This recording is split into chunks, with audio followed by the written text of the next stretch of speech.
నామములో చేరువచ్చిన సోదరి సహోదరులందరికీ కూడా ప్రభు పేరట హృదయపూర్వకమైనటువంటి వందనాలు తెలియజేస్తూ ఉన్నాను.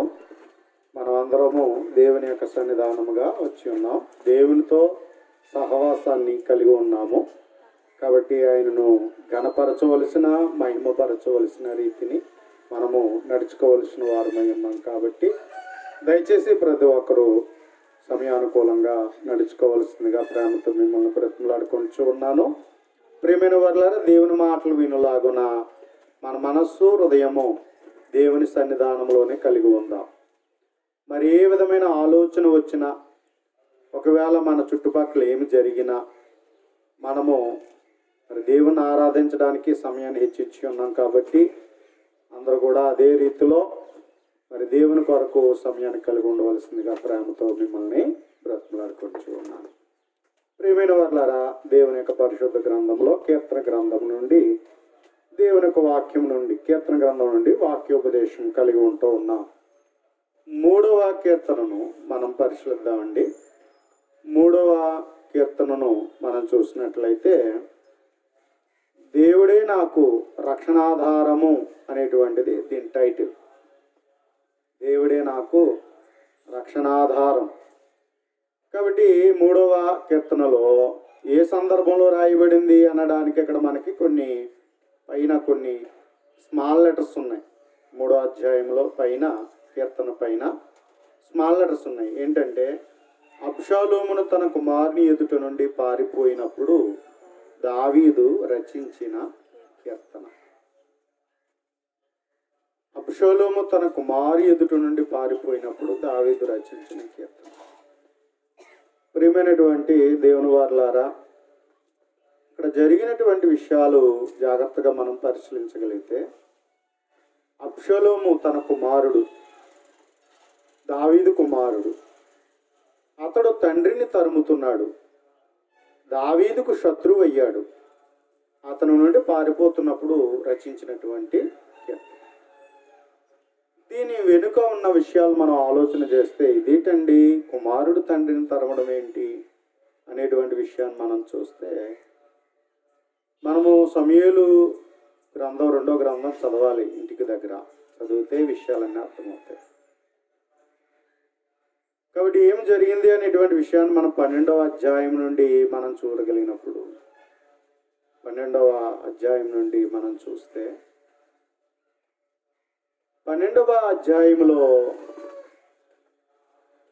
ఒక తప్పిదం జరిగింది. 11, 12 అధ్యాయాలు చదువుతున్నప్పుడు దావీదు ఒక పరాయి స్త్రీని మోహించాడు, ఆమెతో వ్యభిచారం చేశాడు, ఆమె యొక్క భర్తను చంపించేశాడు.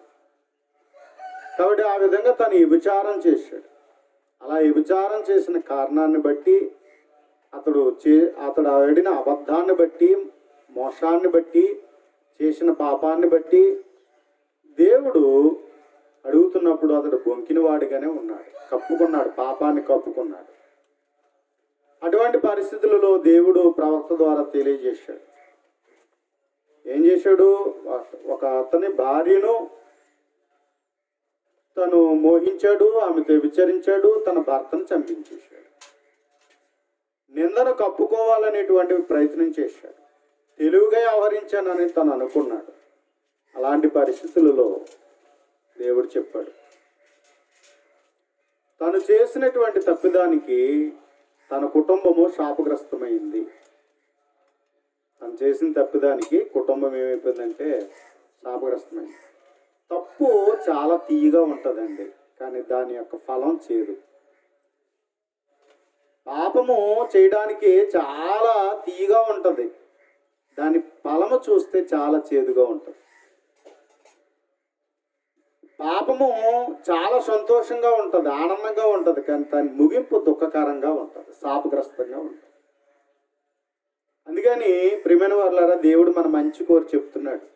దేవుని మంచి మాట మనకు కొంచెం బాధ కలిగిస్తుంది, కానీ దేవుని మాట వింటే మన జీవితాలు బాగుపడతాయి.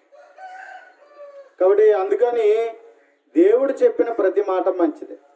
అందుకని గ్రంథం చదువుతున్నప్పుడు కానీ, దైవజనులు దేవుని వాక్యం చెప్తున్నప్పుడు కానీ మనం కోపపడితే అది మనకే ముప్పు అండి. కోపపడితే అది మనకే ముప్పు. కాబట్టి దేవుని మాటను చదువుతున్నప్పుడైనా ఎవరైనా చెప్తున్నప్పుడైనా మనం శ్రద్ధ కలిగి వినాలి. అది మన మంచి కోరే చెప్పబడుచున్నది. కాబట్టి ఆ విధంగా దేవుని మాటను బట్టి మనము దేవునికి చెప్పిన రీతిలో మనం నడుచుకుంటే మనకి ఎంతో ఆశీర్వాదకరం. అందుకని దేవుని మాట శ్రద్ధగా వినవలసిన వారమై ఉన్నాం. కాబట్టి దావీదు అధికారాన్ని అడ్డం పెట్టుకొని ఒక దేశానికి పరిపాలించే ఒక నాయకుడుగా, ఒక రాజుగా ఉన్నాడు. మరి అటువంటి వాడు ఇలాంటి చర్య చేస్తే దేవుడు ఎలా ఊరుకుంటాడు? అందుకని దేవుడు తన కుటుంబమే పతనమైపోయేలాగా ఏమొచ్చిందంటే శాపం వచ్చింది. తను చేసిన తప్పిదానికి ఎలాంటి పరిస్థితి చోటు చేసుకుందంటే, దావీదుకి అనేక మంది భార్యలండి, పిల్లలు అనేకములండి. మరి అలాంటప్పుడు ఏం చేశారంట, ఏ తప్పిదాన్ని కూడా దేవుడు స్పష్టంగా తెలియజేశాడు. గ్రంథంలో ఏది దాయలేదు.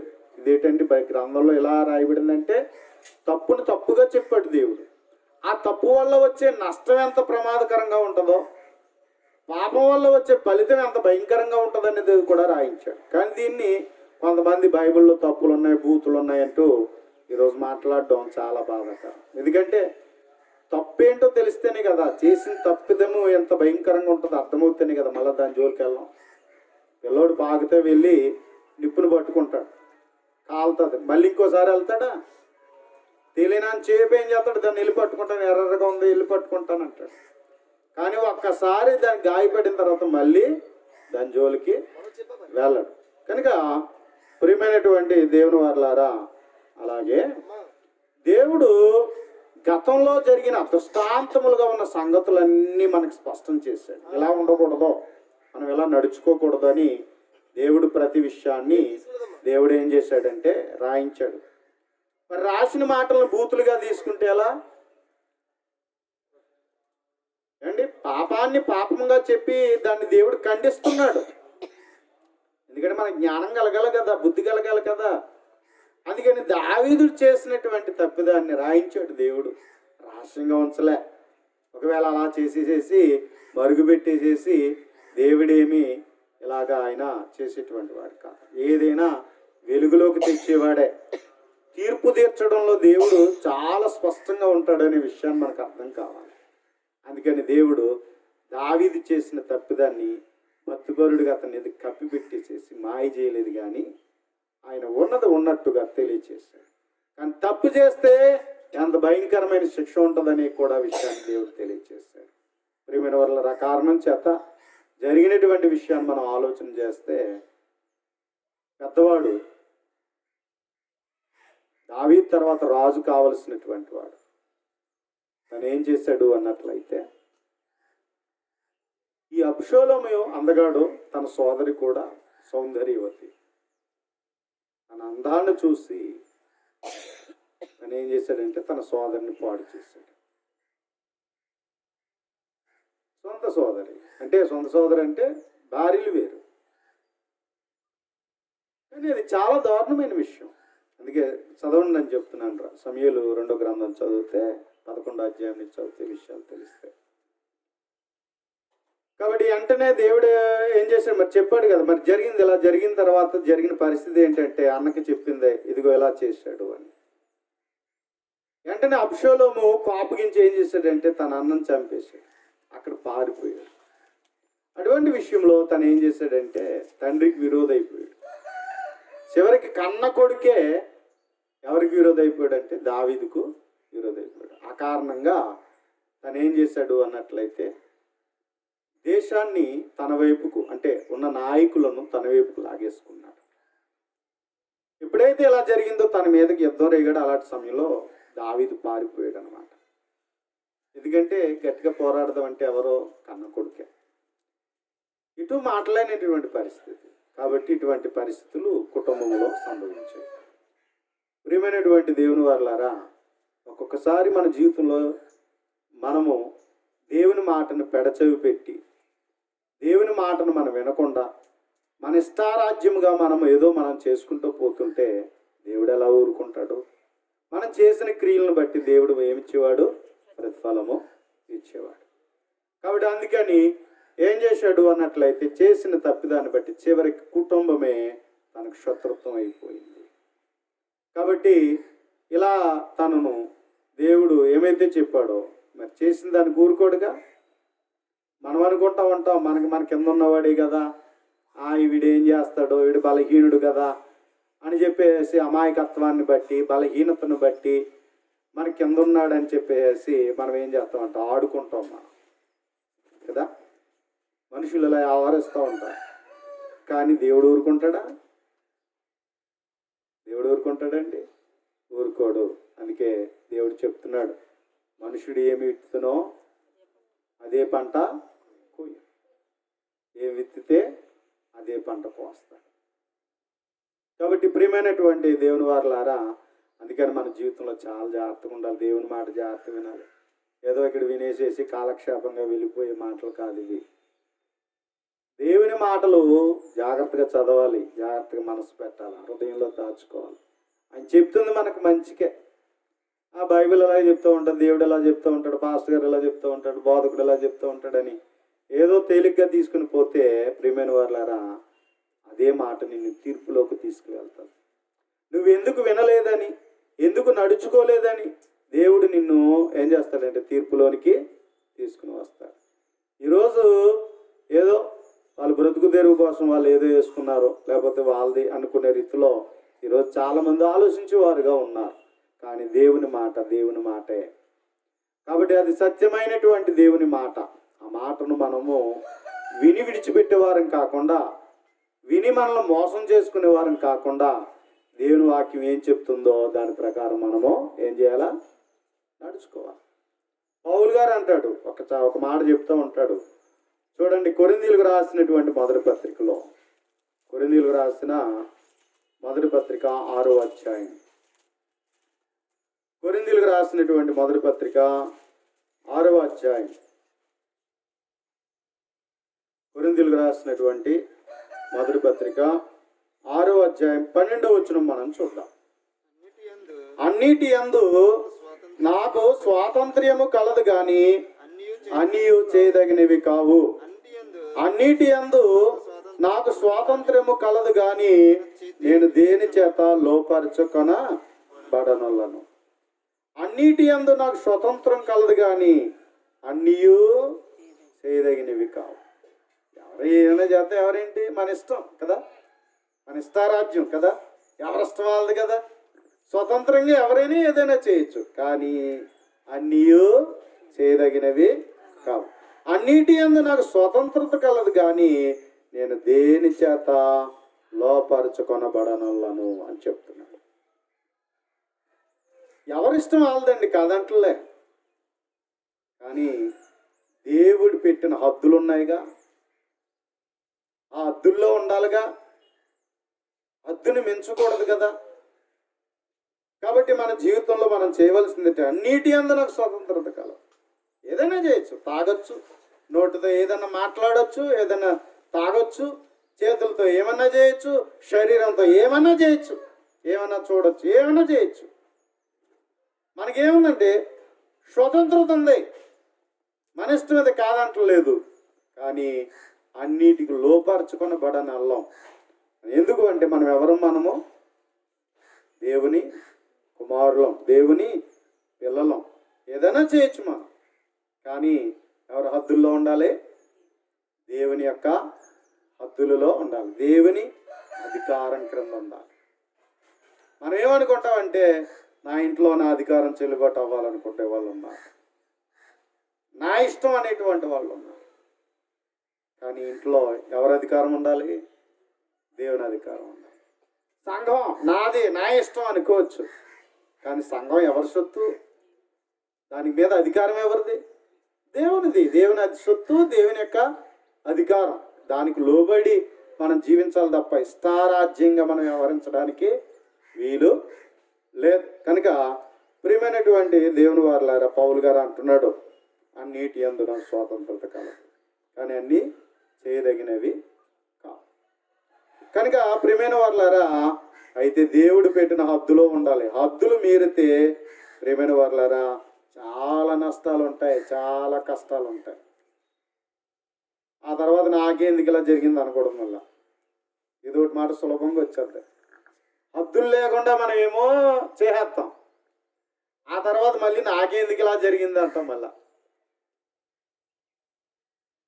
ఏంటి దేవుని మాట ఏమీ వినం, దేవుడు మరలా నాకు ఎందుకు ఇలా చేసాం అంటాం. మనం చేసిందేమో మంచో చెడ్డో మనం ఏంటో మనకి ఏమీ తెలియదు. కానీ చివరికి మరలా ఎవరి మీద తిరగబడతాం? మరలా మనం దేవుని మీదే తిరగబడతా ఉంటాం. ఇది ఎలా కుదురుతుంది? అందుకని చాలా జాగ్రత్తగా ఉండాలి. జీవితం అంటే నీది కాదు, నాది కాదు, దేవుడు పెట్టిన బ్రతుకు. అది దేవుని కొరకే బ్రతకాలి.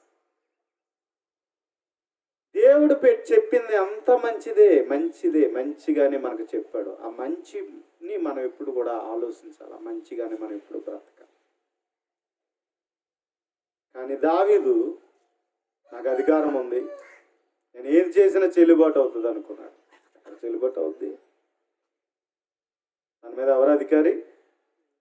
దేవుడు. లెక్క చెప్పవలసిన దేవుని కంటికి ప్రతిదీ స్పష్టమే. మనం దాచేసుకోవచ్చు, మనం కప్పేసుకోవచ్చు, మనం మోసం చేయొచ్చు, మాటకారితనంతో మనల్ని ఎవరినైనా ఏదైనా అనేయచ్చు. కానీ దేవుని ఎదుట ఎవరు దాగుతారు చెప్పండి? ఎవరు దాగుతారు? మనుషుల దగ్గర ఏదో చెప్పేసి ఏదో చేయించారు, కానీ దేవుని దగ్గర మనం ఎవరు దాగుండగలం చెప్పండి? హృదయ రహస్యాలు ఎవరైనా దాచగలరా దేవుని ఎదుట? మనసులో ఎన్నో కప్పేసుకోవచ్చండి, లేకపోతే ఎక్కడో మనం చాటుమాటను ఏదో చేయొచ్చండి. కానీ దేవుని ఎదుట ఎవరు కప్పగలరు? ఆయన కళ్ళు ఎవరు కప్పగలరు? ఆయనకి అన్నీ కూడా స్పష్టమే. కాబట్టి ప్రియమైనటువంటి దేవుని వారలారా, మరి దావీదు ఇలాగ తన జీవితంలో చేసిన తప్పిదాన్ని బట్టి కన్న కొడుకే శత్రువు అయిపోయాడు, అబ్షాలోము చేత తరం పడ్డాడు.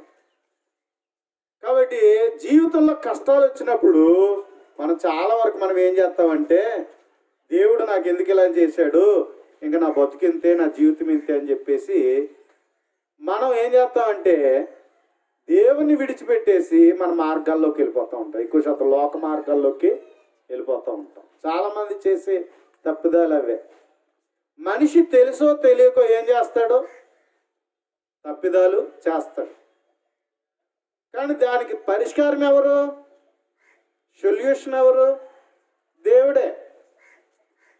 అందుకని మరలా దేవుని దగ్గరికే వచ్చి నాయనా నన్ను క్షమించు అని పశ్చాత్తాపడవలసిన అవసరం ఉంది. ఉన్న సమస్యలకు దేవుని ఎదుటకు వచ్చి నువ్వే నాకు దిక్కు అని చెప్పి దేవుని దగ్గరికి వచ్చి మనం ఏం చేయాలంటే ఆయనను బ్రతిమలాడుకోవలసినటువంటి వారమై ఉన్నాం. ఏది కప్పుకోకూడదండి దేవుని దగ్గర. చెప్తున్నాను కదా, డాక్టర్ గారి దగ్గర ఏది దాచకూడదో దేవుని దగ్గర ఏది కూడా దాచకూడదు. నీ ఆరోగ్యం బాగుండాలంటే, కొంతకాలం చక్కగా బ్రతకాలంటే డాక్టర్ గారి దగ్గర ఏది దాచకూడదు, చెప్పి మంచి వైద్యం చేయించుకోవాలి. అలాగే నీ జీవితంలో దేవుని ద్వారా ఇచ్చే ఆశీర్వాదం పొందాలంటే, నెమ్మది పొందాలంటే, నీ బ్రతుకు బాగుండాలంటే నువ్వు చేయవలసింది ఏంటో తెలుసా? దేవుని దగ్గరికి వెళ్ళి అన్నీ ఒప్పుకోవాలా. ఇది చెప్పచ్చా, ఇది చెప్పకూడదనేది కాదు, ప్రతిదీ దేవుని ఎదుట ఒప్పుకోవాలి, కప్పుకోకూడదట. కాబట్టి దేవుని దగ్గర ప్రతిదీ ఒప్పుకోవాలి, పశ్చాత్తాపడాలి, కన్నీటితో వేడుకోవాలి. నాయనా నేను మొండోడిని, నేను బుద్ధి లేనోడిని, నేను కఠినమైన హృదయం గలవాడిని, పాపిష్టి బుద్ధి గలవాడిని, దుష్టున్నయ్యా, దుర్మార్గున్నయ్యా, ఇదిగో నాలో ఉన్న చండాల బుద్ధి ఇది, నా బ్రతుకును మార్చు నాయనా, నన్ను క్షమించు నాయన అని దేవుని దగ్గర వేడుకోవాలి. నిజమే, దావీదు యొక్క జీవితంలో చేసిన తప్పిదాన్ని బట్టి కుటుంబంలో ఏమొచ్చిందయ్యా అన్నట్లయితే కలతలు వచ్చాయి. కొడుకు చేత తరం పడ్డాడు, రాజుగా ఉన్నటువంటి ఆయన తరం పడ్డాడు, కొడుకు చేత రాజ్యంలో నుంచే పారిపోయాడు, దాక్కున్నాడు. తన వారే, తన యొక్క సైన్యమే ఏమైపోయిందంటే తనకు శత్రువులు అయిపోయారు. అందులో నుంచి వేరుబడి ఎవరు పక్షమయ్యారంటే అబ్షాలోము పక్షమయ్యారు. ఇటువంటి పరిస్థితుల్లో తను ఏం చేస్తున్నాడు అన్నట్లయితే ఇదిగో ఆ సమయంలో రాసిన కీర్తన ఇది, 3వ కీర్తన. ఏమని అడుగుతున్నాడు అన్నట్లయితే ప్రియమైన వారులారా, కష్టాలు రావచ్చు, బాధలు రావచ్చు, కానీ దాని నుండి పరిష్కారం ఎవరు? దేవుడే. అంతే తప్ప కష్టాలు వచ్చాయని చెప్పి దానికి వేరుగా ప్రతీకారం తీర్చుకోవడానికి ఆలోచించుకో. చాలామంది ఏం చేస్తారు, మాటకు మాట, దెబ్బకు దెబ్బ, కక్షకు కక్ష, కోపానికి కోపం పెంచుకొని సమస్యలు పెంచుకునే వాళ్ళు ఉన్నారు, కానీ దేవుని దగ్గరికి వచ్చి సరి చేసుకునే వాళ్ళు లేరు కదండి. అవునా? ఏం చేస్తారు, మాటకు మాట, దెబ్బకు దెబ్బ, కోపానికి కోపం, కక్షకి కక్ష. ఇదే కదా ఈరోజు మనిషి చేసేది. ఇలాగే కదా ఆలోచిస్తున్నారు. ఇలా చేసుకునే పోతే నీకు సమస్యలు పెరుగుతాయి, కానీ నీ జీవితంలో ఎప్పటికీ సమస్య పరిష్కారము ఇంకా పెంచుకుంటావు. నీ పాపాన్ని ఇంకా పెంచుకుంటావు, నీకున్న సమస్యను ఇంకా పెంచుకుంటావు. కాబట్టి ఇంకా నువ్వు నష్టపోతావు, ఇంకా నశించిపోయే స్థితిలోకి వెళ్తావు.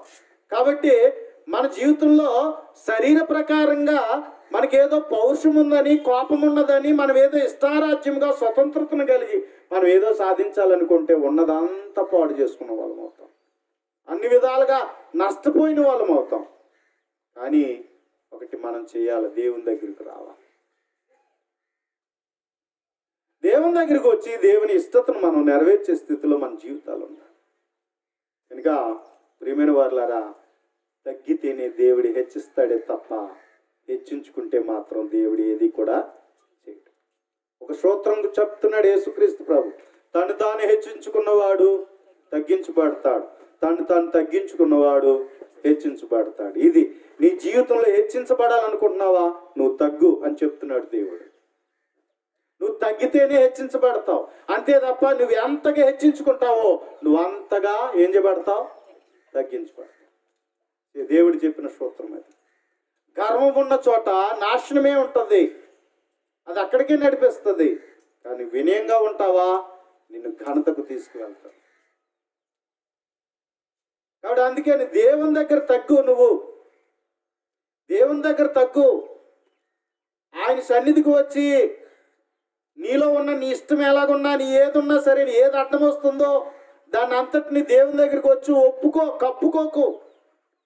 నువ్వు దేవుని ఎదురుకు వచ్చి నిన్ను తగ్గించుకుంటే ప్రియమైన వారులారా, నీకు ఎలాంటి పరిస్థితినైనా సరే దేవుడే తను తగిన పరిష్కారాన్ని దేవుడిస్తాడు. అందుకని దావీదు ఏం చేస్తున్నాడు అన్నట్లయితే ఈ రీతిగా తను మనవి చేస్తున్నాడు. ఏమన్నాడండి, యెహోవా నన్ను బాధించు వారు ఎంతో విస్తరించి ఉన్నారు. యెహోవా నన్ను బాధించువారు ఎంతో విస్తరించి ఉన్నారు, నా మీదికి లేచువారు అనేకులు అన్నాడు. ఇంకేమంటున్నారట వాళ్ళకి చెప్పింది కూడా తెలియజేస్తున్నాడు. దేవుని వలన అతనికి రక్షణ ఏమీ దొరకదని నన్ను గూర్చి చెప్పువారు అనేకులు అన్నాడు. కాబట్టి ప్రియమైన వారులారా చెప్తున్నాడు, నన్ను బాధించేవారు. ఎందుకంటే పారిపోతున్నాడు, తన ఇల్లు తనకున్న కోటను విడిచిపెట్టి, తన రాజ్యాన్ని విడిచిపెట్టి ఎక్కడో తల దాచుకోవడానికి పారిపోయిన వాడిగా మనం చూస్తూ ఉన్నాం. అబ్షాలోము జరిగిన అన్యాయానికి ఏం చేశాడంటే తండ్రి మీద ప్రతీకారం తీర్చుకోవడానికి వెళ్ళిపోయాడు. హత్య చేశాడు అన్నని, నిజమే, తప్పు చేసి తెలియని పాడు చేశాడు. ఏం చేయాలా, కానీ తనకి ఏం చేశాడంటే అంతా రివర్స్ అయిపోయాడు. జరిగిన దానికి అంతా రివర్స్ అయిపోయాడు.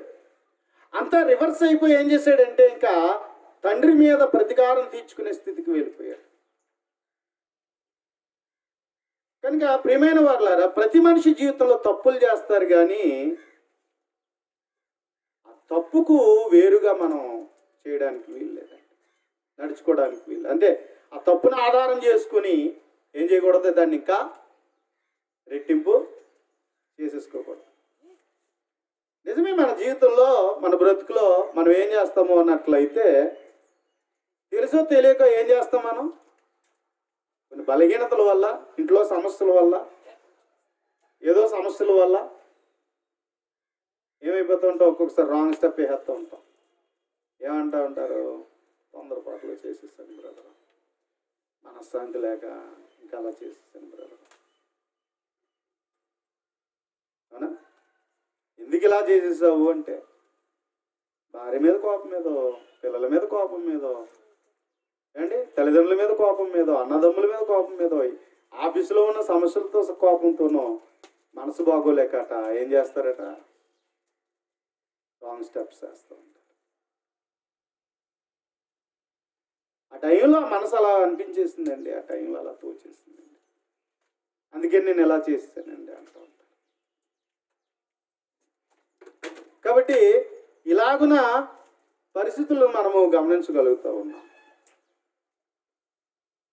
కనుక ప్రియమైన వారులారా, మరి ఇలాంటి పరిస్థితిని మనం కలిగి ఉన్నప్పుడు మనం ఏం చేయాలా? ఇంకంతేనా? ఇంక నా బతుకు ఇంకా అయిపోయింది, ఇంకేమీ లేదు, నా పేరు చెడిపోయింది, నా బతుకు చెడిపోయింది, అందరి ఎదుట చెడిపోయాను, చెడ్డ పేరు వచ్చేసింది, ఇంకేదో అయిపోయింది కదా, ఇంక నన్ను ఎవరు నమ్ముతారు, నన్ను ఎవరు నమ్ముతారు, నాకు ఎలా మచ్చడిపోయింది కదా, మచ్చబడిపోయింది కాబట్టి ఇంకా నేను ఇంకేం చేసేది, ఇంకేదో దిగిపోయింది కాబట్టి ఇందులోనే నా బతుకు అనుకునే వాళ్ళు ఉంటారు. ఇలా ఆలోచించే వాళ్ళు ఉంటారు కదా, ఇలా కూరుకుపోయే వాళ్ళు ఉంటారు కదా. తెలిసింది ఏదో తెలిసిపోయింది, బట్టబయలు అయిపోయింది. ఏమండి, చాలామంది కప్పుకుంటారు, బట్టబయలు అయిపోయింది కాబట్టి ఇంకేమనుకుంటారు, ఇంకా వచ్చి ఇంకేదో అయిపోయింది కాబట్టి ఇంకా అందులోనే ఇంకా ఎన్నైనా ఏమనుకుంటారు, ఇంకా నన్ను ఎవరు నమ్మరు, ఇంకా నమ్మరు కాబట్టి ఇంకేంటంటే పరిస్థితి, ఇంకా అందులోనే కూరుకుపోయేటువంటి వాళ్ళని చూస్తాం. ఇలాంటి వాళ్ళని మనం చూస్తాం. ఇలా అడ్డదారులు దొక్కేటువంటి వాళ్ళు చూస్తాం. ఏం చేశారట, ఉద్యోగం రాలేదని ప్రభుత్వం మీద తిరుగుబాటు చేయడానికి ఎందులోకి వెళ్తున్నారు, నక్సలైట్లోకి వెళ్ళిన వాళ్ళు చూస్తున్నాం, విద్రోహ చర్యలు చేసే వాళ్ళని చూస్తున్నాం. ఏమండి, మంచి చదువులు చదివి దాన్ని తగినట్టుగా చదువు రాలేదని కొంతమంది ఏం చేస్తున్నారు, సమాజం మీదే ప్రతీకారం తీర్చుకునే వాళ్ళు ఉన్నారు. అవును కదండి, నేను ఎంతో కష్టపడ్డాను, కష్టపడిన దానికి నాకు ప్రతిఫలం రాలేదు, నా చదువు తగ్గ మంచి ఉద్యోగం రాలేదు, నాకు చూసిన ఎవరు నాకు అన్యాయం అయిపోయింది, ఇటు కుటుంబం అన్యాయం అయిపోయింది, ఎవరు నాకు సహకరించే స్థితి లేదని కొంతమంది దొంగతనాలకు అలవాటు పడిన వాళ్ళు ఉన్నారుగా, మోసాలకు అలవాటు పడిన వాళ్ళు ఉన్నారుగా కదండి, ఇలా అడదారులు నొక్కిన వాళ్ళు ఉన్నారు కదండి. కొంతమంది దేశం నాకు ఏం చేసిందని టెర్రరిస్ట్లోకి వెళ్ళిపోయిన వాళ్ళు ఉన్నారుగా, దేశమే నాకు ఏం చేయలేదు, ఇలాంటి దేశం మీద ప్రతీకారం తీర్చుకోవాలని టెర్రరిస్టులు అయిపోయిన వాళ్ళు ఉన్నారు, తీవ్రవాదులు అయిపోయిన వాళ్ళు ఉన్నారు. కొంతమంది జీవితంలో విసిగిపోయే కదా ఏమైపోతున్నారు, జీవితాలు నాశనం చేసుకుంటున్నారు. జీవితంలో విసిగిపోయే కదా చాలా మంది, విసిగిపోయేట ఏం చేస్తున్నారు, తప్పులకు అడుగులు పెడుతున్నారు, తప్పులు చేస్తున్నారు. అక్కడి నుంచి ఇంకిదే బతుకు, ఇంకింతే. అలా చాలా మంది నాశనం చేసుకున్నారు. అలాగా అబ్షాలోము కూడా అలా చేసి, నా కుటుంబం పాడైపోయింది, నా చెల్లి పాడైపోయింది అని చివరికి హత్య చేసిన తండ్రి ఎక్కడ ఏం చేస్తాడని చెప్పేసి మొత్తం అంతా రివర్స్ అయిపోయింది. తండ్రి మీదకే ప్రతీకారం తీర్చుకునే స్థితి. తండ్రిని చంపడానికి కూడా వెనకాడలే, తండ్రి కుటుంబాన్ని నాశనం చేయడానికి కూడా వెనకాడలే. అటువంటి పరిస్థితుల్లో దావీదు అడుగుతున్నాడు. కాబట్టి ఏదో జరిగిందని చెప్పేసి దేవుని విడిచిపెట్టకు సుమా, ఏదో జరిగిపోయిందని దేవుని విడిచిపెట్టకు, ఏదో అయిపోయిందని దేవుని సన్నిధికి దూరము. చాలా మంది యవ్వనస్తులు తీసుకునే తప్పుడు ఆలోచన. చాలా మంది ఏమంటారు తెలుసా, నేను దేవుని గుడికి వెళ్ళాను, నాకు ఏం కలిసి వచ్చింది, దేవుడు నాకు ఏం చేశాడని గుడికి వెళ్ళడం మానేసిన వాళ్ళు ఉన్నారు, చర్చికి వెళ్ళడం మానేసిన వాళ్ళు ఉన్నారు, ప్రార్థన చేసిన మానేసిన వాళ్ళు ఉన్నారు, వాక్యం చదవని వాళ్ళు మానేసిన వాళ్ళు ఉన్నారు. ఎవరి మీద కోపం? దేవుని మీద కోపం. దేవుని మీద కోపగెత్తి ఏమవుతుంది? దేవుని మీద కోపం ఇస్తే ఏమొస్తుందండి? ఇలాంటి వాళ్ళు ఉన్నారండి. కాబట్టి దేవుడు మాకేమీ చేయలేదు అని చెప్పేసి నేను ప్రార్థనకి వెళ్ళిన, చర్చికి వెళ్ళిన అనేటువంటి మొండుగా వ్యవహరించేటువంటి వాళ్ళని చూస్తున్నాను. ఇక్కడి నుంచి నేను దేవుని నమ్ముకుని లోకంలో కలిసిపోతానని చెప్పి లోకాసాలు వేసేవాళ్ళు ఉన్నారు. లోకపు అలవాట్లలో జీవించేటువంటి వాళ్ళు మనం చూస్తూ ఉన్నాం. చాలా తప్పుడు నిర్ణయాలు. ప్రియమైన వాళ్ళారు, అబ్షాలోం లాగే ఆలోచన చేస్తూ ఉంటారు, తల్లిదండ్రులు బాధపడుతుంటారు, అన్నదమ్ములు బాధపడుతూ ఉంటారు. కాబట్టి ఇదిగో కట్టుకున్న భార్యను బాధ పెట్టే వాళ్ళు ఉన్నారు, లేకపోతే కట్టుకున్న భర్తను పాడు చేసిన వాళ్ళు ఉన్నారు, బిడ్డలకు అన్యాయం చేసిన వాళ్ళు ఉన్నటువంటి పరిస్థితులు మనం చూస్తూ ఉన్నాం. కనుక ప్రియమైనటువంటి వాళ్ళు ఎప్పుడు ఆలోచన చేయకు, దేవుని దగ్గరికి వస్తేనే బాగు. అందుకని దావీదైతే దేవుని తట్టు తిరిగాడు. దేవా నువ్వే నాకు పరిష్కారం, నువ్వే నాకు రక్షణ, నువ్వే నాకు సహాయం అని చెప్పేసి తను ఏం చేస్తున్నాడంటే కన్న కొడుకే ఇంకెలా చేస్తున్న పరిస్థితుల్లో దాగిండిపోతూ తనే పారిపోతూ ఏం చేస్తున్నాడు అన్నట్లయితే దేవుణ్ణి శరణుజొచ్చాడు.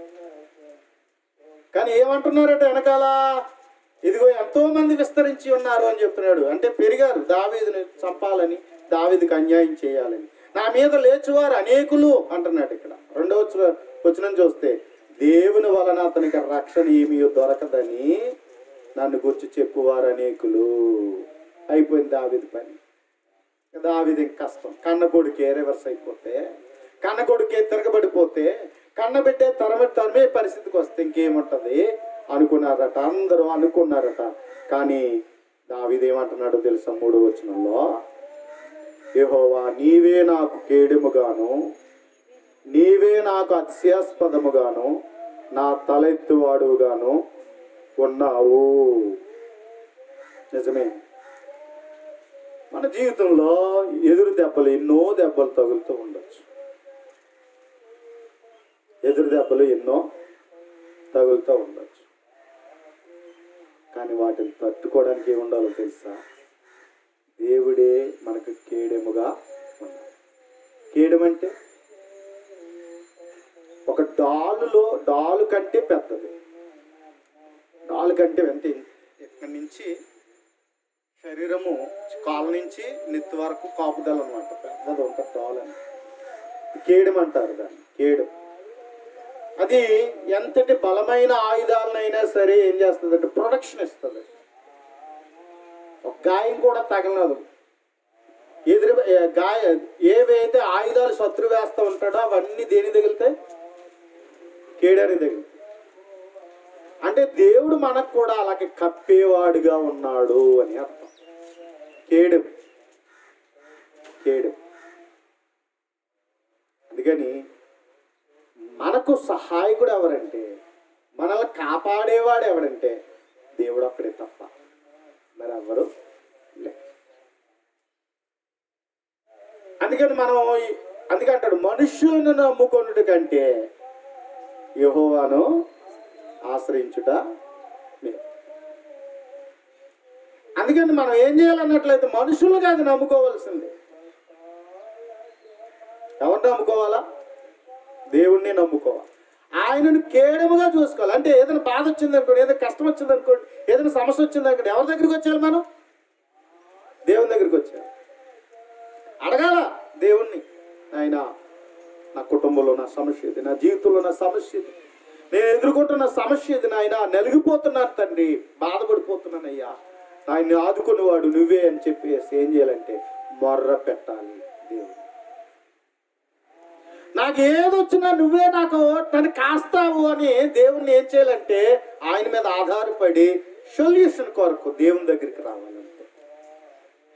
అందుకే అంటాడు తలుపులు తీసుకుని ఈదిలోకి వెళ్ళే కన్నా తలుపులు మూసుకుని ఏం చేయాలి? మనం ఏం చేయాలా? ప్రార్థన చేయాలి. కానీ కొంతమంది తలుపులు తీసేసి ఈదిని పడుతూ ఉంటారు. చాలా తప్పది. అల్లరి చేసుకుంటారు. గుట్టుగా నీ ఇంటిలోనికి వెళ్ళి తలుపేసుకుని ప్రార్థన చెయ్యి. ఈదిని పెట్టుకో, ఈదిలో పెట్టుకోకు, ఇంకా అల్లరి పాలైపోతావు.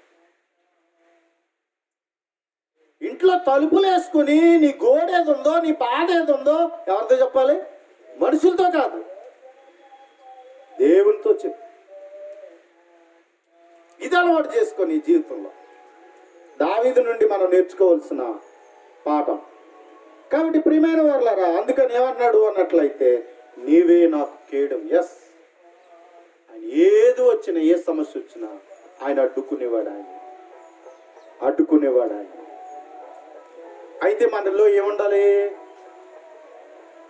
విశ్వాసము ఉండాలి. అందుకనే సర్వాంగ కవచములో డాలుని ఎలా పోల్చాడు?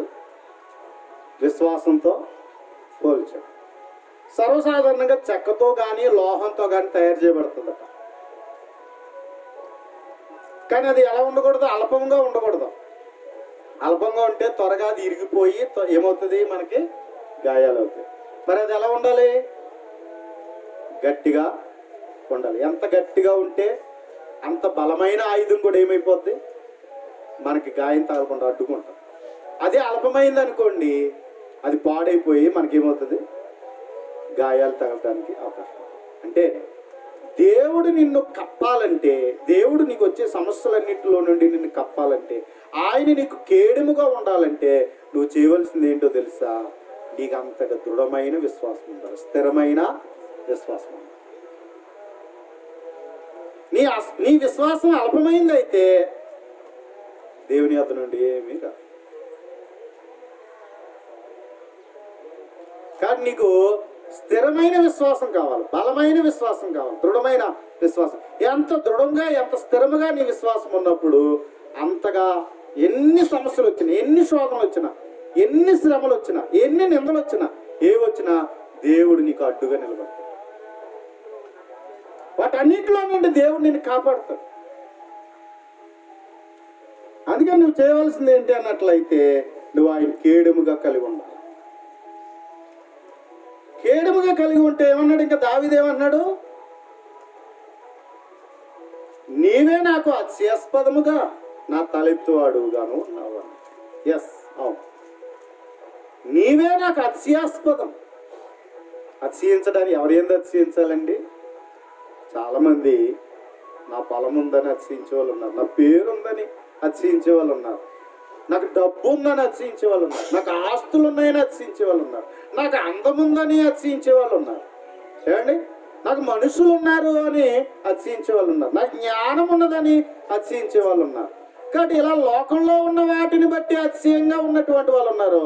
ఇవేమన్నా మనిషికి సహాయపడతాయంటే ఉంటాయి, కానీ పూర్తిగా సాగం. కానీ వీటిని ఆశ్చర్యంగా చేసుకునే నాకేటి లోటు అనుకునే వాళ్ళు ఉన్నారు. కానీ ప్రియమైన వాళ్ళరా, వీటిని కాదు మనం అతిశయించవలసింది. ఎవరి అందే అతిశయించాలట?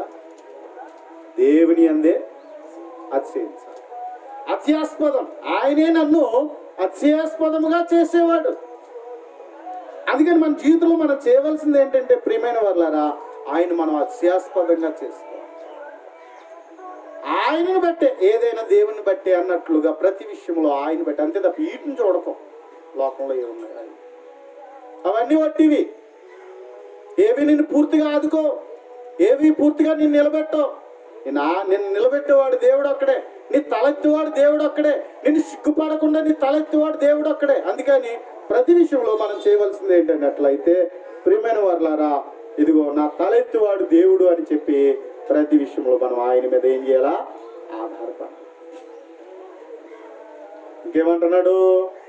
4వ వచనం, ఎలుగెత్తి నేను యెహోవాకు మొరపెట్టినప్పుడు ఆయన తన పరిశుద్ధ పర్వతము నుండి నాకు ఉత్తరం ఇచ్చును. ఎలుగెత్తి నేను యెహోవాకు మొరపెట్టినప్పుడు, నేను వెలుగెత్తి దేవునికి మొర్ర పెడితే దేవుడు నాకేం చేస్తాడు అంటున్నాడు దావీదు? ఆయన తన పరిశుద్ధ పర్వతము నుండి నాకు ఉత్తరం ఇచ్చును అన్నాడు. పరిశుద్ధ పర్వతము నుండి నాకు ఉత్తరం ఇచ్చును అని చెప్పాడు. కనుక ప్రియమైన వారులారా, కాబట్టి మనం చూసినట్లయితే నీవే నాకు అత్యాస్పదముగాను ఉన్నాడు అనేటువంటి విషయాన్ని తెలియచేస్తున్నాడు. కాబట్టి ఏమన్నాడు అన్నట్లయితే, ఎలుగెత్తి నేను యెహోవాకు మొరపెట్టినప్పుడు ఆయన తన పరిశుద్ధ పర్వతము నుండి నాకేం చేస్తానన్నాడు? ఉత్తరం ఇచ్చాడు. పరిశుద్ధ పర్వతం నుండి ఉత్తరం ఇచ్చాడు. కాబట్టి ఈరోజు మనం దేవుని సన్నిధికి వచ్చి మనం మొరపెడుతున్నప్పుడు ఎక్కడిద్దరు ముగ్గురు నా నామను కుడిగిందరో ఎవరుంటారు? దేవుడు. కాబట్టి నువ్వు ఎంత దిగులుతో వచ్చావో, ఎంత బాధతో వచ్చావో, ఎంత కష్టంతో వచ్చావో, ఎంత దుఃఖంతో వచ్చావో, ఎలా వచ్చావో నీ హృదయ రహస్యాలు ఎవరు చూస్తున్నారు? ఎవరు చూస్తున్నారు? దేవుడు చూస్తున్నారు. కాబట్టి నన్ను ఎవరు చూస్తున్నారు? నన్ను పట్టించుకున్న వాళ్ళు ఎవరు ఉన్నారు అని అనుకుంటాం. నువ్వు ఎవరి దగ్గరికి వచ్చావు? దేవుని దగ్గరికి వచ్చావు. నీ మనసులో ఉన్న నీ భారం అంతా నువ్వు ఆయన దగ్గరికి వచ్చి ఆయన మీద వేసినప్పుడు, ప్రేమ కలిగిన దేవుడు, దయ కలిగిన దేవుడు, కనికరం గల దేవుడు చూస్తూ ఊరుకుంటాడు అనుకుంటున్నావా? ఫిలిప్పీయులకు రాసిన పత్రిక 4వ అధ్యాయంలో 5వ వచనంలో మనం చూసినట్లయితే, ఫిలిప్పీయులకు రాసిన పత్రిక 4వ అధ్యాయం 5వ వచనం మనం చూసినప్పుడు, మీ సహనమును సకల జనులకు తెలియబడనీయుడి. కాబట్టి ఎలా ఉండాలి? కొంతమంది గావు కేకలు వేస్తారు, ఎందుకు వేస్తారో ఆయన అర్థం ఉండదు. చివరికి అలా చేసుకుని అల్లరి చేసుకుంటారు, చివరికి సమస్యను పెంచుకుంటారు. సమస్య రెట్టింపు ఉన్నప్పుడు సహనం ఉండాలండి, ఓర్పు ఉండాలండి. అర్థం లేని మాటలు మాట్లాడితే ఏదో అవుతుంది అనుకుంటాం, కానీ సమస్య ఇంకా రెట్టింపు అయిపోతుంది. సహనం ఉండాలి సమస్యలు ఉన్నప్పుడు. ఏదైనా సమస్య ఉంటే ఆలోచించాలి, సహనంగా ఆలోచించాలి. అంతే తప్ప ఇంకొచ్చేసింది ఇంకా అని చెప్పేసి ఒక్కసారి గావు కేకలు వేస్తే దానివల్ల అల్లరిపాలు అయిపోతామండి. చేసే తప్పు చాలా మంది చేసే తప్పు. కొంచెం ఏదైనా నీకు ఉద్రేకం వచ్చినప్పుడు కంగారు పడకు, కంట్రోల్గా ఉండు. చివరికి మనం నోటంటే ఒక మాట వచ్చిన తర్వాత మళ్ళీ వెనక్కి తీసుకెళ్ళాం. మనం మాటలో వచ్చేది కోపం, కానీ చాలా జాగ్రత్తగా ఆలోచించుకోవాలి. నోటంట జారిన మాటను మరలా తిరిగి మళ్ళీ ఎప్పటికీ సరి చేసుకోలేదు. జారిన కాలన్నా సరి చేసుకోవచ్చేమో, కానీ నోటంట వచ్చే మాటను మాత్రం సరి చేసుకోలేదు. కానీ చాలామంది జీవితంలో ఇదే చేసేది తప్పదండి. అలా ఎంత మంచోళ్ళు అయినా ఉండొచ్చండి, మంచోళ్ళే నిజంగా, కానీ మాటల దగ్గరే బాగోదు. ఆ మాటలను బట్టి చెడ్డోళ్ళు అయిపోతున్నారు. అదే బాధ కలుగుతుంది. అందుకని కోపం వచ్చినప్పుడు నిదానించుకోండి. కొంచెం తొందరపడి గావు కేకలు వేసేకి అల్లరి చేసేసుకోకండి. కనుక ప్రియమైన వాళ్ళారు, అందుకని మనం చాలా జాగ్రత్తగా ఉండాలి. అందుకని ఏమన్నాడు? మీ సహనమును సకల జనులకు తెలియబడనీయుడి. ప్రభు సమీపంగా ఉన్నాడు, దేనిని గురించి చింతపడుకుడి. మనకి సమస్య వచ్చిందంటే మనకి నిద్ర ఆడుతుందా అండి? సమస్య ఏదైనా వస్తే నిద్ర పడుతుందా? గుండె వేగంగా కొట్టుకుంటుంది, దడొచ్చేస్తుంటుంది, భయం వేస్తూ ఉంటుంది, టెన్షన్, ఒత్తిడి, ఏమి తినబుద్ధి లేదు, తిండి కూడా తిండి మీద ఉండదు. ఒక్కొక్కసారి ఎందుకు బతకాలనిపిస్తుంది కదా. సమస్యలు పెరిగితే ఎందుకు బతకాలి అనిపిస్తుంది. ఈ రోజే అయిపోయింది, ఇంకా రెండో రోజు లేదన్నట్టుగా కుమిలిపోతూ ఉంటాం మనం. ఇంక ఈ రోజే ఏదైనా ఈరోజు తేల్చేసుకోవాలనుకుంటాం మనం. అలా అయిపోతూ ఉంటాం. ప్రియమైన వారులారా, లేదు, రేపటి రోజు కూడా ఉంది. రేపటి రోజు నీకు మంచి రోజు అయ్యి ఉండొచ్చు. ఈ రోజు అయితే నీకు కలిసి రాలేదేమో, కానీ రేపటి రోజు నీకు కలిసి రావచ్చేమో. ఆశాభావం కలిగి ఉండాలి మనిషి. రేపు ఇంకా మంచి రోజు వస్తుందని ఆశ పెట్టుకుని బతకాలి, కానీ అంతే తప్ప అయ్యి బాబా అన్ని దారులు మూసిపోయి ఇంకేమీ లేదు, నా బతుకైపోయిందని ఎప్పుడు కూడా మనము తొందరపడకూడదు. అలా చేసుకుని కొంతమంది జబ్బులు తెచ్చేసుకుంటున్నారు. టెన్షన్స్ వల్లే, ఒత్తిళ్ళ వల్లే జబ్బులు వచ్చేస్తున్నాయి. షుగర్ల కారణం అదే, బీపీల కారణం అదే ఏమండి. అందుకని ఏమంటున్నాడు? దేనిని గురించి నీ మనసులో వచ్చిన బాధ ఏదన్నా ఉందనుకోండి, ఆ బాధ పెట్టేసుకుని ఉండిపోకో. మరి ఏం చేయాలట? చదవండి. ప్రతి విషయంలోనూ ప్రార్థన విజ్ఞాపనముల చేత కృతజ్ఞతాపూర్వకముగా మీ విన్నపములు దేవునికి తెలియజేయుడి. ఏం చేయాలట? మనం దేవునికి తెలియజేయాల. నీకే బాధ ఉందో, ఏ కష్టం ఉందో, నీ బాధను తీర్చేవాడు, నీ సమస్యను అర్థం చేసుకునేవాడు, నిన్ను ఓదార్చేవాడు, నిన్ను ఆదరించేవాడు, నీ బ్రతుకు నెమ్మదించేవాడు, నీ బ్రతుకులో దుఃఖమును తీసి ఆనందాన్ని నింపేవాడు దేవుడు. అందుకోసం ఏం చేయాలి? దేవుడు నాకు మంచి రోజులు ఇవ్వబోతున్నాడు అనేటువంటి ఆనందంతో మనం జీవించాలి తప్ప ఇంక ఏడుతో కూర్చోకూడదు. నీకు నిజమే, నా బాధ నీకు ఏం తెలుసండి, మీరు అలా మాట్లాడుతున్నారు అనొచ్చు. కానీ దేవుడు మాత్రం అర్థం చేసుకునేవాడు, దేవుడే సహాయం చేసేవాడు. మరి దావీదు ఏమైపోవాలి? ఇక్కడ కన్న కొడుకే తరిమేస్తున్నాడు, ఇంకేముంది? ఎంత సిగ్గండి, చెప్పుకోవడానికి అసలు ఏమీ లేదు కదా. కానీ తన విశ్వాసం చూడండి, తన దేవుని మీద ఆధారపడింది చూడండి. ఏమంటున్నాడో తెలుసా? ఇంత చింతలో, ఇంత బాధలో, ఇలాంటి పరిస్థితుల్లో తను చేస్తుంది ఏంటంటే, ఏలుగెత్తి నేను యెహోవాకు మొర్ర పెట్టినప్పుడు ఆయన తన పరిశుద్ధ పర్వతము నుండి నాకు ఏం చేస్తాడట, ఉత్తరం ఇచ్చును. దేవుడు ఆయన మనం మనవి పెట్టిన అప్లికేషన్ పెట్టిన తర్వాత నేను చేయనని కూర్చునేవాడు కాదు. ఆయన తప్పకుండా చేస్తాడు. తగిన సమయం అందు తప్పకుండా దేవుడు సహాయం చేస్తాడు. ఆయన యొక్క మనకి కనికరము దొరుకుతుంది. ఇంకేముందో తెలుసా? కృప ఉంది మనకి. దేవుని దగ్గర మనకి ఏముంది? కృప. అర్హత లేని వాడికి అర్హత ఉంది. చాలా మంది అడిగారు అనుకో, రే నువ్వు అడుగుతుంది నీకు ఏమన్నా ఉందా, నువ్వు ఏం అడుగుతున్నావు, నువ్వు నీకు ఏమన్నా అర్హత ఉందా అంటారు లోకం అయితే. కానీ దేవుని దగ్గర అడిగితే కృప చూపించేవాడు. అవకాశం లేని నీ స్థితిలో దేవుడు నిన్ను ఆ స్థితిలో కూర్చుండబెట్టగలవాడు. దేవుడు సమర్థుడు. దేవుడు సామర్థ్యం గలవాడు దేవుడు. కాబట్టి అందుకని మన జీవితంలో ఎప్పుడు కూడా దేవుని మీద ఆశ పెట్టుకోవాలండి. మన ఆశ అంతా ఎవరి మీద ఉండాలి? దేవుని మీదే. నా వల్ల అయితే అవ్వదు. నాకు అంత బలం లేదు, నాకు అంత జ్ఞానం లేదు, నాకు అంత తెలివి లేదు, నాకు అంత స్థితి లేదు. నేను చెప్పుకుంటే జీరోయే. కానీ ఎవరు చేయగలరు? దేవుడు చేయగలరు. అని దేవుని మీద ఏం పెట్టుకోవాలట?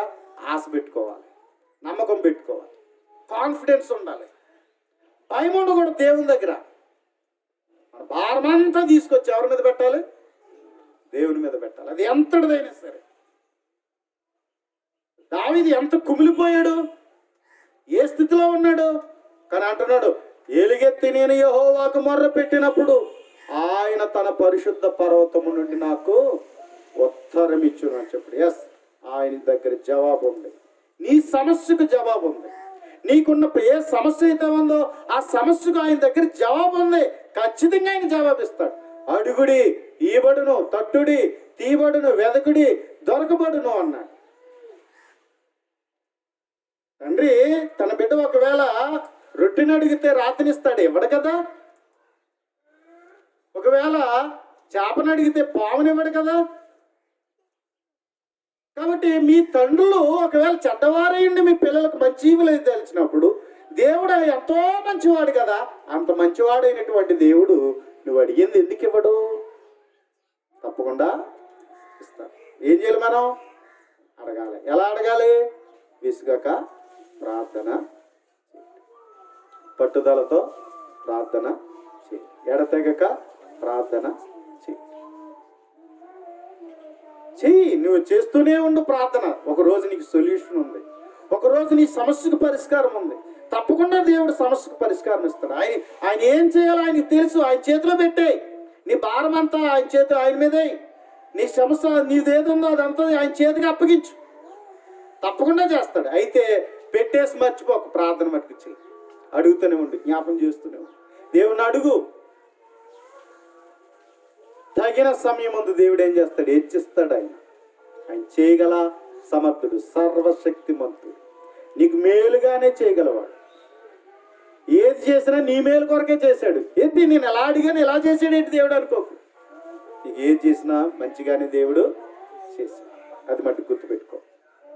ఎందుకంటే సమస్త జ్ఞానమునకు మించినవాడు ఆయన, సమస్త జ్ఞానానికి మించినవాడు. కాబట్టి ఆయన ఏం చేయాలో ఆయనకి తెలుసు. అందుకని ఆయనకు అప్పచెప్పు. కాబట్టి ప్రియమైన వారిలో ఇంకా మనం చూసినట్లయితే 5వ వచనం అన్నాడు, యెహోవా నాకు ఆధారం. మనకు ఆధారం ఎవరు? దేవుడే. అందుకని ఒక కుర్చీ మీద మనం కూర్చున్నప్పుడు అది మనకు ఆధారం. కూర్చుంటే ఇరిగిపోద్దేమో, ఊగిసలాడిపోద్దేమో, ఇరిగిపోద్దేమో అని కూర్చున్నారు అనుకోండి, దాని మీద సరిగ్గా కూర్చోగలమా? సరిగ్గా కూర్చోలేము. దానివలన రెస్ట్ పొందగలమా? మన బాడీకి రెస్ట్ వస్తుందా? మన శరీరానికి విశ్రాంతి వస్తుందా? రాదు. ఏం చేస్తూ ఉంటాం? అంతమాలు మోస్తుంది లేదు, అమ్మో ఇరిగిపోతుందేమో, అమ్మో అనుకుంటే ఏమవుతుంది? చివరికి దాని మీద సరిగ్గా కూర్చోము. చివరికి అలా కూర్చోలే ఇలా కూర్చో మనమేం దాని నుంచి కింద పట్టుకోవచ్చు కూడా. అలాగే దేవుడు మనకు ఆధారం. ఆయన మీద పూర్తిగా ఆధారపడాలి. Depend upon God. దేవుని మీద పూర్తిగా ఆధారపడు. ఆయన ఆధారం, నిన్ను మోసేవాడు, నిన్ను నడిపించేవాడు, నీకు సహాయం చేయగలడు. కనుక ప్రియమైనటువంటి దేవుని వారు మన జీవితంలో మనం చేయవలసింది ఏంటంటే ఆయన మీద ఆధారపడాలి.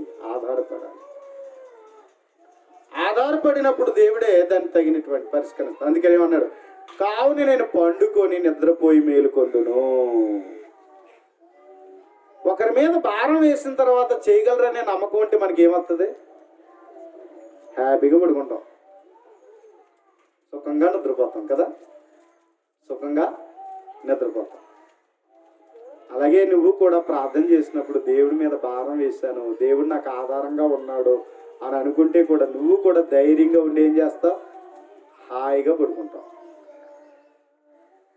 అలా పడుకోలేదనుకోండి, ఆలోచనలు పెంచుకుని ఏం పట్టదో?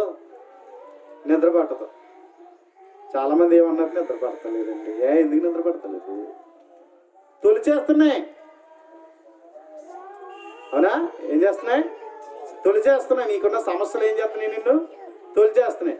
అలా తొలిచేయడం వల్ల నీకేం పడతలేదు? నిద్ర పడతలేదు.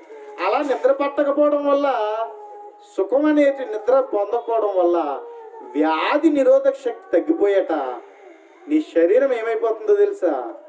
వ్యాధులకు నిలయమైపోతుంది. హాయిగా నిద్రపోతేనే ఆరోగ్యంగా ఉండగలుగుతాం. ఇది కావాలి ముఖ్యంగా. హాయిగా నిద్రపోవాలి. మరో మాట చెప్పనా, ఈరోజు చాలా మంది ఇంట్లో సమస్యలు అన్నీ పట్టించుకోవట్లేదు, కానీ టీవీలో సమస్యలు ఎక్కువైపోయినాయి. సీరియల్ కష్టాలు ఎక్కువైపోయినాయి అందరికీ. ఇంట్లో సమస్యలు అయినా పట్టించుకోవట్లేదు, కానీ సీరియల్ కష్టాలు ఎక్కువైపోయినాయి. ఈ సీరియల్ కష్టాలు ఎక్కువైపోయి ఏమైపోయింది తెలుసా? షుగర్లు వచ్చేస్తున్నాయి, బీపీలు వచ్చేస్తున్నాయి. సర్వసాధారణంగా ఎప్పటి వరకు పడుకోరు? ఈ టీవీ ఇంచుమించు 11 వరకు నిద్రపోరు. ఒకప్పుడు 9 గంటలు పడుకునేవారు, 11 గంటల వరకు నిద్రపోతారు. మళ్ళీ ఎర్లీ మార్నింగ్లో వేసుకోవాలి. నిద్ర సరిపోలేనప్పుడు ఏమవుతుంది బాడీ? దీనివల్ల కొంత వ్యాధులకు కారణం. కనుక ప్రియమైనటువంటి సహోదరులారా, అందుకని హాయిగా నిద్రపోవాలండి, సుఖంగా నిద్రపోవాలి. ప్రార్థన చేసామంటే దేవుడు మనకి ఏం చేశాడు? మన భారాన్ని ఆయన భరించాడు. నీ నెత్తి మీద ఉన్న ఏ భారం ఉందో అది తీసుకెళ్ళి ఎవరి మీద పెట్టావు? దేవుని చేతిలో పెట్టావు, దేవుని వద్ద పెట్టావు. ఆయన భరిస్తున్నాడు, ఆయన నీకు సహాయం చేస్తాడు. అంతే తప్ప ఊరక ఇంకా ఆ విషయాలు మళ్ళా దేవుని ప్రార్థన చేసినా దేవుడు ఇస్తాడని నమ్మకం లేకుండా ఇంకా మనం గాబరా పడిపోతే, భయపడిపోతూ ఉంటే, చింతపడిపోతూ ఉంటే ఎలా పరిష్కారం అవుతాయి? మనం చేసి చాలా వరకు ఇదే. ప్రార్థన చేస్తున్నాం అంటున్నాం, కానీ మనలో మటుకు ఏమీ లేదు, నమ్మకం మాత్రం లేదు. అడుగుతున్నాం దేవుణ్ణి, కానీ ఆయన చేతిలో పెట్టి ఆయన చేస్తాడు అనే నమ్మకం లేకుండా మళ్ళీ గలిబిలైపోతున్నాం. ఇదే మనం చేసేటువంటి తప్పిదాలు. కానీ దావీదైతే నేను పండుకొని నిద్రపోయి మేలుకొందును. శత్రువులు వచ్చినా సరే, నన్ను చంపేస్తానన్నా సరే, నీ మీద నమ్మకం పెట్టుకుని నేను ఎలా ఉంటాను అన్నాడు? హాయిగా నిద్రపోతాను అన్నాడు. మరి తర్వాత ఏంటి జరిగేది?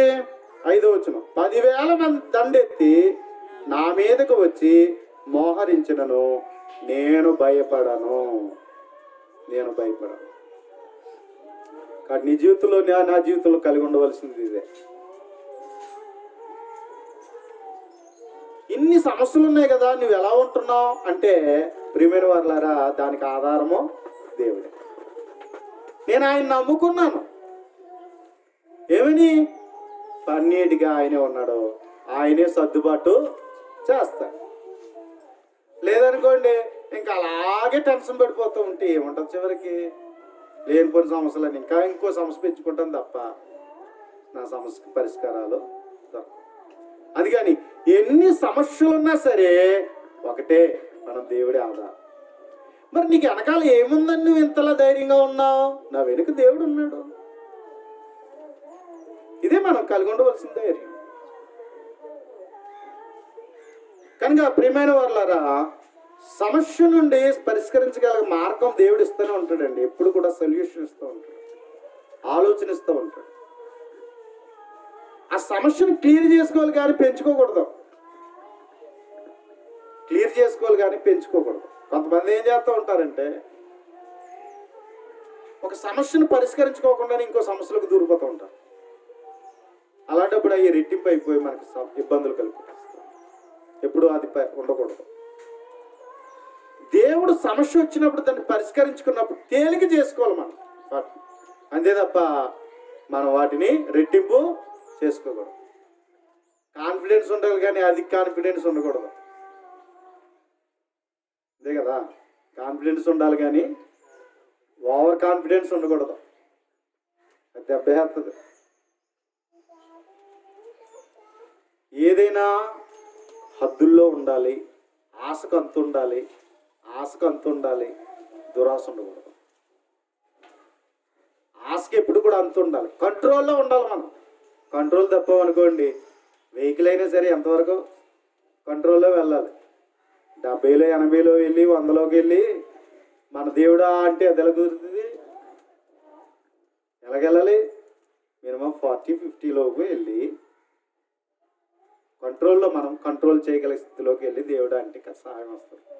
అంతే తప్ప మనం ఓవర్ చేసేసేసి నాకు సాయం చేయంటే ఎలా బాగుంటుందా?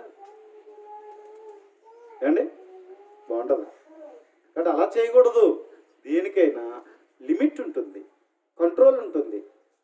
అంతవరకు మనం వెళ్ళాలి తప్ప అంతమించి ఓవర్గా మనం చేస్తే సమస్యలకు లోనైపోతాం. కాబట్టి ఎప్పుడు కూడా దేవుణ్ణి ఆ విధంగా మనము అధికంగా మనం ఓవర్గా వెళ్ళిపోయి దాంట్లో సహాయం చేయమంటే దేవుడు సహాయం చేయడు. దానికి ఒక లిమిట్ ఉంది, దానికి ఒక హద్దు ఉంది, ఒక కంట్రోల్ ఉంది. ఆ కంట్రోల్లో ఉండాలి అంతే. అప్పుడే దేవుడు మనల్ని ఏం చేస్తూ ఉంటాడు? దీవిస్తాడు. కాబట్టి ఇలాంటి పరిస్థితుల్లో తన జీవితంలో ఉన్నప్పుడు ప్రియమైన వారులారా జరిగినటువంటి పరిస్థితి, నేను భయపడను. అందుకే నీ జీవితంలో ఎన్ని సమస్యలు ఉన్నా భయపడకు. కానీ ఒకటి చేయి, ప్రార్థన చేయి. దేవుడు సొల్యూషన్ ఇస్తూ ఉంటాడు, పరిష్కారం ఇస్తూ ఉంటాడు. ఆ పరిష్కారాన్ని దేవుడు ఇస్తున్నప్పుడు నువ్వేం చేస్తావు అంటే సమస్యలను క్లియర్ చేసుకో. అంతే తప్ప మరలా రాంగ్ స్టెప్ వేసుకుని మునిగిపోకు. అది మటుకు ఎప్పుడు చేయి. దేవుడు నమ్మదగినవాడు. ఆయన ఎంతైనా నమ్మదగినవాడు, దయగలవాడు. కాబట్టి ప్రియమైన వారు 7వ వచనంలో మనం చూసినట్లయితే ఏమన్నాడు? యెహోవా లెమ్ము, నా దేవా రక్షింపు. నా శత్రువులందరినీ దవడ ఎముక మీద కొట్టువాడు నువ్వే, దుష్టుల పళ్ళు ఎరగొట్టువాడు నీవే. ఆ కాలానికి అది రైటే. కంటికి కన్ను, పంటికి పన్ను. ఆ కాలంలో అది రైటే. కానీ ఈ కాలంలో రాజు లేడు. రాజు ఉన్నాడు కానీ ఈ రాజు అయితే భౌతికమైన రాజు కాదు. కత్తులు పట్టుకుని, గుదిలు పట్టుకుని, ఏమండి, భౌతికమైన సింహాసనం వెళ్ళి యుద్ధాలు చేసేవాడు కాదు ఈ రాజు. భౌతికమైన రాజ్యం కాదు. ఆయన అన్నాడు కదా, నా రాజ్యము ఈ లోక సంబంధమైనది కాబట్టి ఆయన రాజ్యంలో ఉన్న మనల్ని భౌతికంగా కత్తులెట్టుకుని, గుదిలెట్టుకుని, శరీర సంబంధమైన ఆయుధాలు ధరించి యుద్ధం చేయమని చెప్పట్లే. మరి ఇప్పుడు ఏమంటున్నాడు ఈయన? ఈ యుద్ధం ఏంటంటే ఆత్మ సంబంధమైన యుద్ధం, ఆత్మ సంబంధమైనటువంటి యుద్ధం. కాబట్టి ఇప్పుడు ఏమంటున్నాడు? ఇలాగ నా శత్రువులు నాశనం అయిపోవాలని ప్రార్థన చేయకు. ఎప్పుడు అలాంటి ప్రార్థన చేయకు. ఏం చేయాలి మనం? నా శత్రువుని క్షమించు అని ప్రార్థన చేయాలి. నా కీడు కోరుకుంటున్న వారికి మేలు చేయని ఆయన అని ప్రార్థన చేయాలి మనం. అదే దేవుడు చెప్తుంటా, మేలు చేత కీడును జయించు. వాళ్ళకి ఎప్పుడు మంచి జరగాలని ఆయనని కోరుకో, అంతే. దావీదు కాలంలో అది రైటే, కానీ ఇప్పుడు ఈ కాలంలో అది రైట్ కాదు. కానీ ఈ కాలంలో క్రీస్తునందు మనం చేయవలసింది ఏంటంటే శత్రువుని ప్రేమించాలి. శత్రువుని ప్రేమించాలి. ఒక చెంప మీద కొడితే ఇంకో చెంప చూపించాలి. మనం ఇంకా తగ్గాలే తప్ప వాళ్ళు ఎదుట పెంచుకోవడానికి, మనం పెరగడానికి, హెచ్చించబడడానికి వీలు లేదు. కాబట్టి మనం ఎంత తగ్గితే అంత హెచ్చించబడతాం. ఈ సూత్రం మనకి ఎప్పుడు గుర్తుపెట్టుకో. తగ్గితేనే హెచ్చించబడతాం. ఒకవేళ ఏమన్నా పెంచి పెరిగా హెచ్చించుకున్నావా ఏమైపోతావు? తగ్గించబడతావు. అందుకని నువ్వు ఎప్పుడు కూడా తగ్గి ప్రార్థన చేయి. ఎదుటోళ్ళు మేలు కలగాలని కోరుకో, మంచి జరగాలని కోరుకో, మంచిగానే పలకరించు. నేను చూసి అసూయపడి కక్షగట్టి కలహం పెట్టి కోపాలు పెట్టి నీ నాశనాన్ని కోరుకుంటున్నా సరే నువ్వు వాళ్ళకి ఎప్పుడు మంచి జరగాలని కోరుకో. దేవుడు నిన్ను ఇంకా దీవిస్తాడు. ఇదే సూత్రం పట్టించుకో. నువ్వు ఎప్పుడు మేలు పొందుతావు, ఎప్పుడు మంచిగా ఉంటావు. దేవుడు ఇంకా నిన్ను ఆశీర్వదిస్తాడు. నువ్వు ఈ కాలంలో క్రీస్తునందు నువ్వు కలిగి ఉండవలసిన విధానం ఇది. కనుక ప్రియమైన వాళ్ళరా, ఇక్కడైతే దావీదైతే నా శత్రువులందరూ దమడి ఎముక మీద కొట్టువాడు నీవే, దుష్టుల పళ్ళు ఎరగొట్టువాడు నీవే అన్నాడు. కానీ ఒకటి, నువ్వే చేసినా ప్రతీకారం తీర్చుకోకు. ప్రతీకారం తీర్చుకునే వాళ్ళు ఎవరో? దేవుడు. ఆయనకు అప్పచెప్పే, ఏది జరిగినా ఆయనకు అప్పచెప్పే. ఆయనకు అప్పచెప్తే నీకు ఎప్పుడు మంచి జరుగుతుంది. కనుక ప్రియమైన వాళ్ళారా, ప్రతికారం నువ్వు ఎప్పుడు మంచి చేయి, మేలెక్కువ జరగాలని కోరుకో. కానీ ప్రతీకారం మట్టుకు దేవుడే తీసుకుంటాడు. ఒకవేళ ఏమండి నేను దేవుడు చెప్పినట్టుగా చేస్తున్నాను, లోకు కట్టేస్తున్నారండి బాబు, నన్ను ఇంకా ఆడిచ్చేస్తున్నారండి, నన్ను ఇంకా బాధలు పెడుతున్నారండి అంటే, ప్రియమైనటువంటి వాళ్ళ ఎన్ని జరిగినా దేవుడు ఎవరు ప్రతీకారం తెచ్చుకుంటారు? దేవుడు ప్రతీకారము తెచ్చుకుంటాడు. అందుకని ప్రతీకారం తెచ్చుకునేవాడు దేవుడు. ప్రియమైన వాళ్ళ ఇంకా మనం చూసినట్లయితే చివరి మాట చూసినప్పుడు ఏమంటున్నాడు? 3వ కీర్తనలో, రక్షణ యెహోవాది, నీ ప్రజల మీదకి నీ ఆశీర్వాదం వచ్చిందిగా. రక్షణ ఎవరిది? నీ ఎదుట శత్రువైన సాతానుడు వాడు ఎన్ని విధాలుగా నిన్ను శోధించవచ్చు, నేను ఎన్ని విధాలుగా బాధించవచ్చు, నీ జీవితంలో ఎన్ని కష్టాలైనా నీ జీవితంలో రావచ్చు, నీ మీద ఎన్ని నిందలైనా మోపు ఉండొచ్చు, ఏ పరిస్థితి అయినా వచ్చుంది. కానీ వాటన్నిటిలో నుండి తప్పించేవాడును, వాటన్నిటిలోనూ జయాన్ని ఇచ్చేవాడు మాత్రం దేవుడే. రక్షణ ఎవరిది? యెహోవాది. ఆయనే నిన్ను హెచ్చించేవాడు, ఆయన నిన్ను బలపరచేవాడు.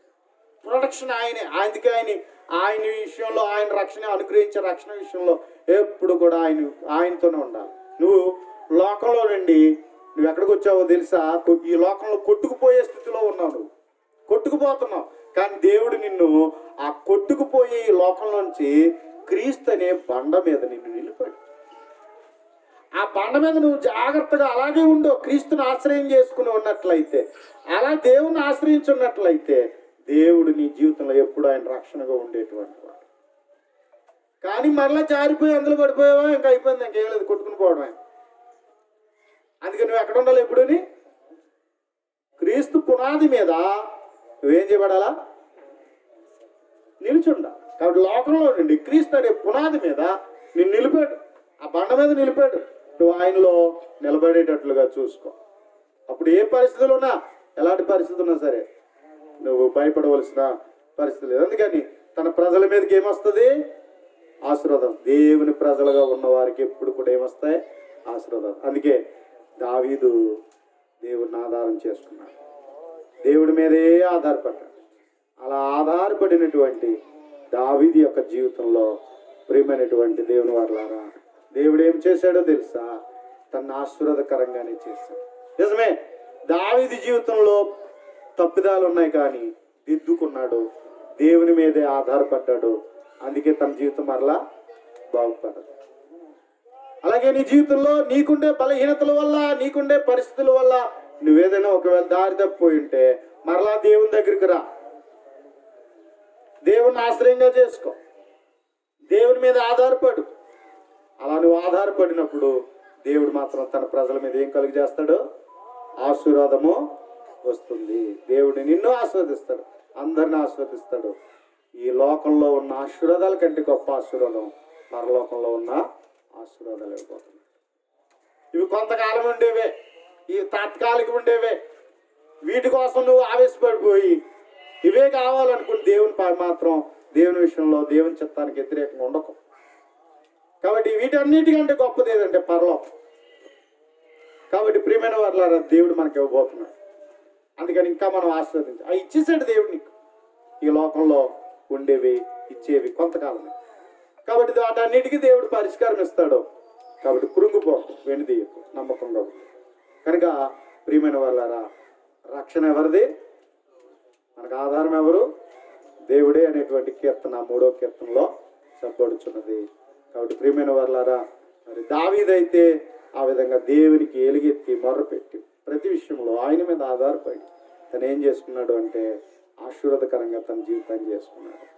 నిజమే, దావీదు జీవితంలో తప్పులు ఉన్నాయి. ఈరోజు మనం ఏమో దావీదు చేయలేదా, నేను చేస్తే తప్పేటట్టు అంటే వాళ్ళు ఉన్నారు.